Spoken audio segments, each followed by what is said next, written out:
We mentioned in the beginning of the Parashah phenomenal words that Yaakov Avinu said. "Atzileni na miyad achim yad Esav." We spent a little bit of time on it. I really want to spend a little more on that. Unbelievable Hidush, like the Beit Levi said. He was afraid of Yad Achim, that he comes to me like a brotherly love. Yahi means he'll do anything to get me. That's the terrible, terrible thing. Let me tell you now, personally, I had two different stories, short stories, but to the point. I was walking once my house. I used to live further down on East 8th Street and the corner of Roder. I went to Yeshiva Midrash Mikdash Melech, and it's going back many years. As I'm walking to go to the Seder to learn, I see a very crazy thing. I see a maid pointing up. She kept on pointing up.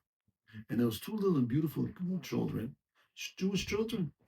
One has a yarmulke, blonde hair, girl, curly hair, and she's all looking at her, very curious to see what's going on. I picked my curiosity. What is she telling them? And they were looking at her like they were tranced. So I came, I walked over, made a little detective, walked around, came there. I came to ears. Uh, I was able to hear her, and I heard crazy thing. I never could have believed it. She was telling them, Yeshu loves you. JC loves you. JC loves you. She kept on repeating it, and she going like this. I was right when she was pointing up. What are you doing? What is she doing? I said, oh my gosh, I gotta save those children. So I decided to follow her. I'm following it. She was standing a long time. Finally, she started moving. She went down a block. I follow her to a block. And I see that she's not moving. She kept on stopping. Finally, I found one lady on the way, and I said, "Do you know who the children's are?" Yeah, she knows. I told her what happened, and she was shocked. Wow, shocked. Can't be. Says, "Could you tell the mother?" Okay, I know the mother. I'll tell her. So I went back to yeshiva and I learned. I came back night seder. Came back to this lady. I said, "Did you tell her?" She says, "You sure did." What did she say? You won't believe what she said. What did she say? Mind your own business. I was more shocked on that than on what I saw before. What do you mind your own business? Children are being exposed to terrible things.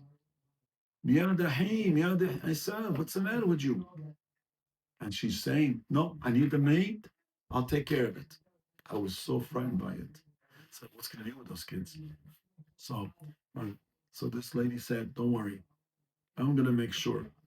And she has sent her daughters to babysit.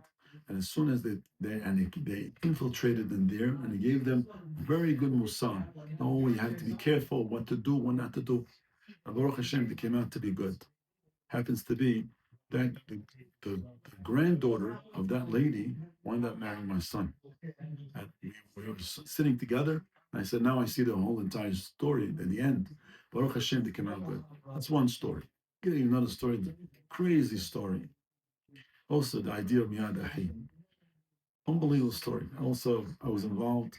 There was a young lady, an Israeli young couple, and this lady was pregnant, and her husband got into an argument and decided to flew the coop, and that's it. He has nothing to do with it. He went back to Israel, and she's stuck in an apartment, a basement apartment. She had nothing, no family, no friends. She doesn't know anywhere to go. She's pregnant. He left her. He didn't care about her. So she sees in an article in an Israeli newspaper, Tavo'u yesh lanu kesef bishbilachem. We'll take care of you, doctor bills, everything. She sees a number there, and she instantly says, what could be wrong? Somebody's going to help me. I need a doctor. I don't know what to do. She calls up. Yeah, the other lady says, of course. Come on, right over. I'll give you money. I'll give you everything you need. Says, okay. She left. She goes there. She was shocked to see what was the place.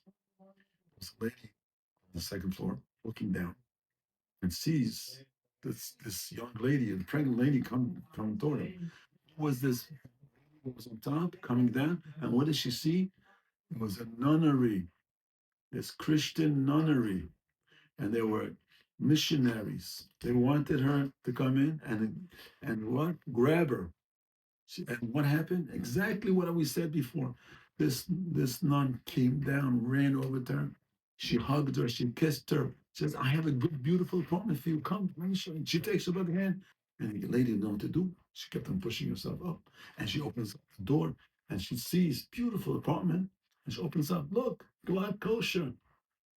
Let you safe. Look at this, Halav Israel.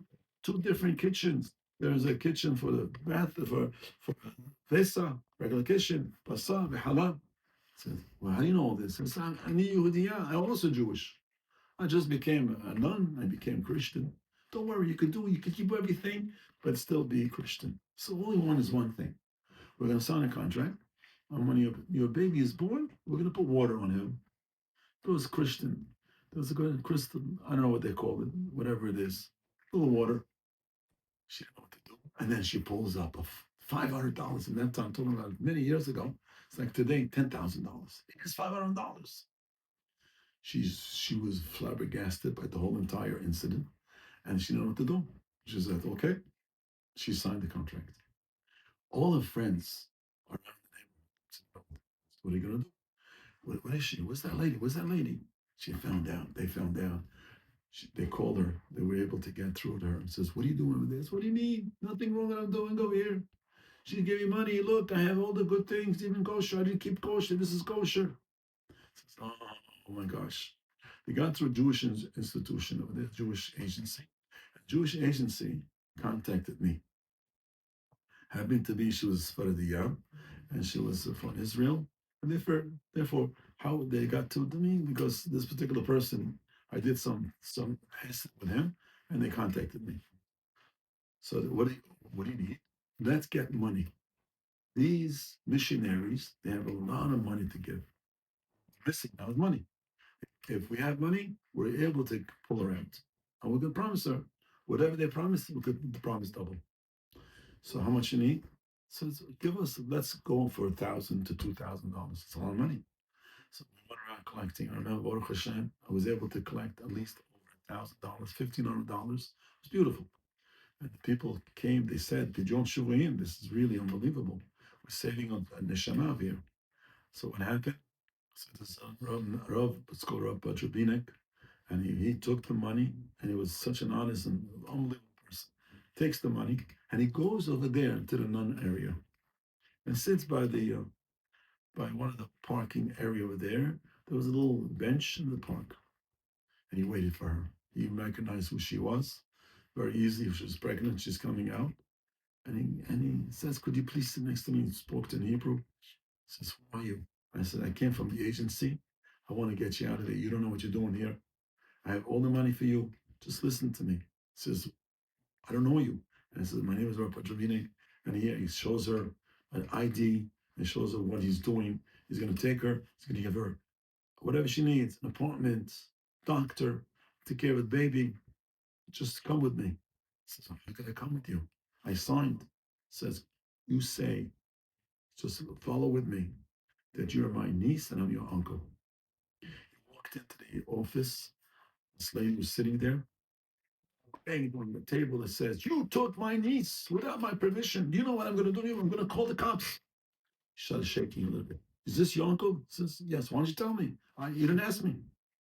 "Oh, no." And she was shaken up by it. I said, "You better come to give me that contract right now." Took the contract, ripped it up. Says, "Never do that again." He took her and he went out. Baruch Hashem, she had an apartment. And then after that, asked money, more money to get her. She's aguna. She's not here, not there. Her husband ran away. So we got him to give her get. Beautiful, unbelievable. Not so pashut to get a get. Got a get from him, and she remarried. She remarried someone from Borough Park, and I went to the berit of that little baby. That's a beautiful story. That's a beautiful ending. That's the Miyad Ahim. The tremendous missionaries. They love to get the Jew. They say like this: anyone who converts a Jew to Christianity, that's the Alam Abba. Can you imagine that, Rabotai? And that's exactly it. Miyad Ahim, Miyad Hashem. Watch for these things because we don't know what's going to be. Hazet Hashem, we should all be zocher to have a wonderful, wonderful life together and to serve Hashem properly.